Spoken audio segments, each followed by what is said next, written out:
Hello everyone, Men for Collectibles back here doing our third SGC Sub review for the National. Last and final. As always, you guys like the videos, give us a like, follow, subscribe, all the platforms. Reach out if you like any of the cards. This is, like I said, the third submission we had at the National. These cards were all bought between Friday and Saturday. Actually, I think these were all bought on Saturday and then submitted Saturday afternoon before I left. So these were bought Saturday, submitted Saturday, came back Monday this week. These were the ones I thought were gonna come back on Saturday, but got delayed in the mail. Came back on Monday the 21st. So I'll go through these just as a follow-up. There was a couple cards in a prior submission at SGC. I mentioned some corner damage. I did get in contact with SGC on these couple cards. These are just two of the more valuable ones that I thought were gonna be higher grades. The Aaron short print and then the Star Jewel 66. They asked me to send the cards in for review, so I'm gonna send those in. There was more that, I don't know, we're probably borderline whether there was damage or not. I just picked the two noticeable ones to see what they come back with, so we'll see how that ends. We'll start off too with, there was another reason I had to contact them. There's a mislabeled card here.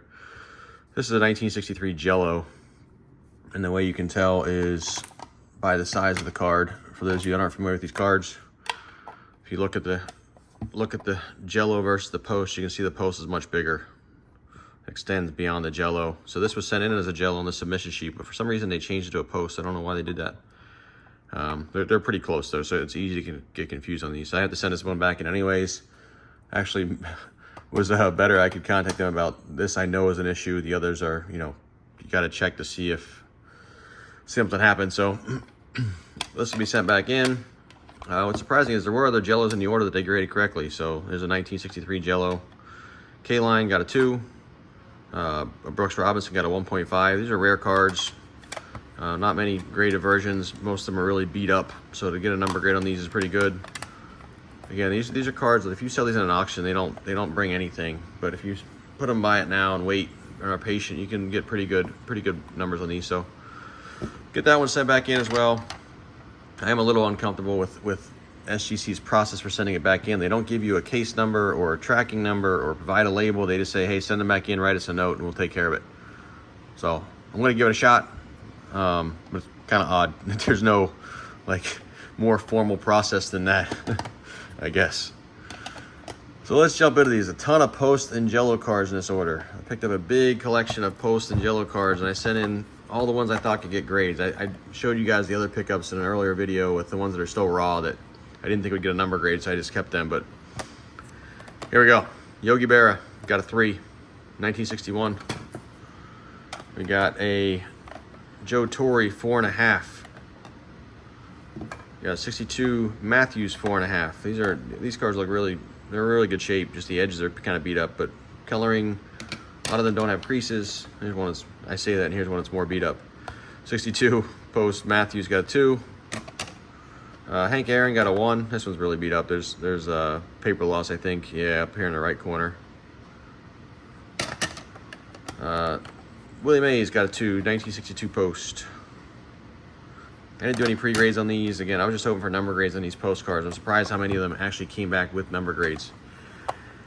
There's a 56 Topps Matthews. I expected a 5 on this one. Great looking card, well centered. So came back a 4.5, missed by a half there. But good example of that card. Happy to get that one back in a 4.5. Here's a pretty rare card, 65 Bazooka Mantle. I showed you guys some bazookas in the other order I sent in. There was a Hank Aaron that I got and I already sold it. It came back a 5, I think it was a 5, or came back a 3. I already sold that one. But the authentic Mantle, I thought there was an outside chance this could get a number grade, but it's just cut a little bit too short on the left side here. I can see it. So this is still worth probably 250 to 300 with that grade. Just being authentic, because they're pretty rare cards. We got another jell-o here. Mantle, 1963 jell-o Mantle. This one's miscut, obviously. So not super valuable there. I just wanted to get it encased, make sure it's authentic, easier to move. A couple of the more expensive cards in the order here. So we had Nap Lajoie. I did expect a 2 on this, got a 2. This one's not too valuable. It's probably worth between, I don't know, 80 to 100 bucks. This will probably go for. Cool card though. Here's the biggest card in the order. This one was a nice surprise. I bought this one raw, paid $8.50 for it, and sent it in. The guy had 2 of them, and he said this was the worst one. So I paid $8.50. He had another one he wanted, I think, $9.50 for, that to me looked worse than this one. So I just sent this in hoping to get at least a 1. Came back as a 2. A good surprise, good, added some value there. Got a pretty good deal, paying $8.50. It's probably, you know, $1,200 to $1,300 now in that grade. This one would be going to my Hall of Fame collection. Won't be selling that one right now, but good ad there. And a nice Honus find here. So again, paid $3.25 raw for this one. Thought it looked really good. I was expecting a 3 or a 4. Came back a 5. So in that grade, it's probably $500-ish card. So another good value add there by grading and getting a good grade back. So another good add to the Hall of Fame collection. I don't know that I'll be coming across a T206 Honus anytime soon, so I'll stick with the 1940 play ball for now. Whitey Ford, 1962 post, got a 3. Again, these cards look clean. Looks much better than a 3. But the edges are the tough part because these are hand cut. So this has got some stuff in the back too. And you can see it there in the back's creased more. So it got some glue or something probably from being pulled off the box. But it looks great on the front. Early Win, this is a short print. Got a 5, 1962. Mini Minoso, got a 5. 1962 as well. And then we got a Mantle. Good grade on the Mantle here. I expected I was just expecting an authentic or, you know, some kind of grade. I don't think I'd put a grade on this, but 4.5 is a good grade on that card. Add some value versus being raw. So happy to get a 4.5 on that one. Clean looking card. All right, there's those. Next stack here, more of the same. You got 1963 post. I already showed you guys this one, just comparing it to the Jell-O, but again, the difference between the post and the Jell-O from 1963 is that the post is just a little bit bigger, a little bit thicker.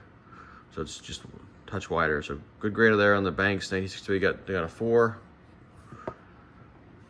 We got another Joe Torre, 62 with a 3. Ron Santo got a 4.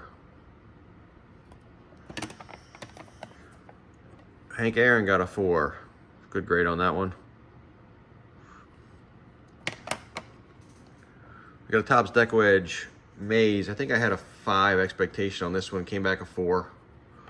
Just slightly missed. Off center. These deck wedges are tough to grade. I had a Clementi that I picked up as well that I think you guys saw. Some of the edges are tough on the back here, so 4 is probably a fair grade there. Koufax Bazooka, another rare one. These cards are, I think I looked these up. Yeah, I mean, they're tough to find recent sales. They don't sell very often. Again, if people sell these on auction, they're crazy because just not many people are looking for them that often. So I think I've got a value estimate on this of between $200 and $250. So we'll take that. Happy to get a number grade on the Koufax. Same here, the K-Line. Again, cards don't come up very often. Difficult to find in any graded condition. Got an estimate on this one of $150. So it could be anywhere from $100 to $150. We'll see. I'll put it out there with offers on to see what comes in. I'll be patient. I don't need to rush to move these, so typically wait until I get feel like I get a fair deal. Santo got a 5. It's a great grade on that one. Nice looking bazooka there. Mid grade. Johnny Bench got a 71 here. Got a 1.5. This one's creased up. Again, all these bazookas are pretty rare to come across. Back to post here. 61 post from the box. Got a 2 on the Willie Mays. Like that. Yogi Berra, 62, got a 2. This one's got some writing on it, which brought the grade down. But again, when I looked over these, if they were cut correctly, I sent them in to try to get a number grade. These are all pretty low population cards. Not a lot of them graded. K-Line, 6. That's a great grade on one of these cards. Still hanging out there raw. Picked it up raw at the National, got a 6 on it. So happy to get that one back in a grade that high. And then another Willie Mays here, 61. Again, box, same as the other one, got a 2. All right, so one more stack. I think there's probably more. If if I'm a betting man, I'm gonna say there's more posts in this stack somewhere, because we had a lot of postcards. I'll start with the Willie Mazes. I bought all 3 of these from the same dealer. I got them for like, I want to say they were like 30 or 40 bucks a piece, which I thought was extremely cheap, so I just bought them all. I thought they could all have a chance at a 5. We got 3.5, we got 4.5, and we got a 5. But all of them in these grades are, I don't know, probably $80 or more in the 3.5, getting up to 150 plus in the 5. So for I believe it was 40 bucks a piece. Thought those were crazy cheap, so I just bought them all and dropped them off. So happy to get those back in those grades. Those will be easy, nearly double ups on those cards. We had a Maris. Again, bought this from the same guy. Expected a 5, got a 4.5. 1965 tops. It's a good looking card. Corner. Been up there on the left, up on the top as well. But good centering. Got a Harvey Keene rookie. Got a 5. I expected a 5. So pretty good grade on that card. 1954 tops. Good looking card. Mel Ott. Bought this on the same dealer. Used all the mazes. Kind of everything besides the bazookas and the posts, or the post/jellos. I bought up the same guy on the last day. So the Honus Wagner, the DiMaggio, these cards were bought at the same dealer. I paid $1,800 for the lot of all those cards, and just sent them. I mean, I went through his entire collection almost and picked out the ones I thought would get decent grades and were priced appropriately, and I just dropped them all off. So it actually worked out pretty well. This one I expected a 2 on, came back a 3. So it was a good surprise on this one. I was expecting a lower grade. Came back 1 grade higher. It's a good looking card, just off center, rounded corners.